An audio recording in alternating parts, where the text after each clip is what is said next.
की कार्रवाई वो आपको बताएंगे। जोरदार तालियां एक बार काजल जी के लिए।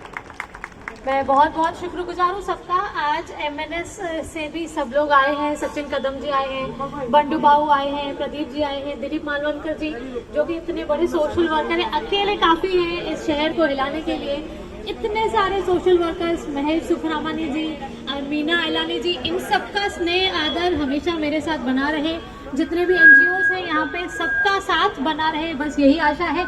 इसीलिए प्रोग्राम रखा था। और सिंधी भाषा को हम गौरव के रूप में देखें। हम सब इस शहर में रहते हैं, शहर को विकास की राह पर एक साथ ले जाएं। भाषा तो अलग अलग होती है, जातियाँ अलग अलग होती है, पर शहर तो सबका है। शहर हम सबका है और सबको साथ में चलना है। इसीलिए मैंने सोचा एक साथ उन लोगों को बुलाया जाए जो एक एक इंसान इस शहर को बदलने की ताकत रखते हैं। और सभी यहाँ पे आए हैं।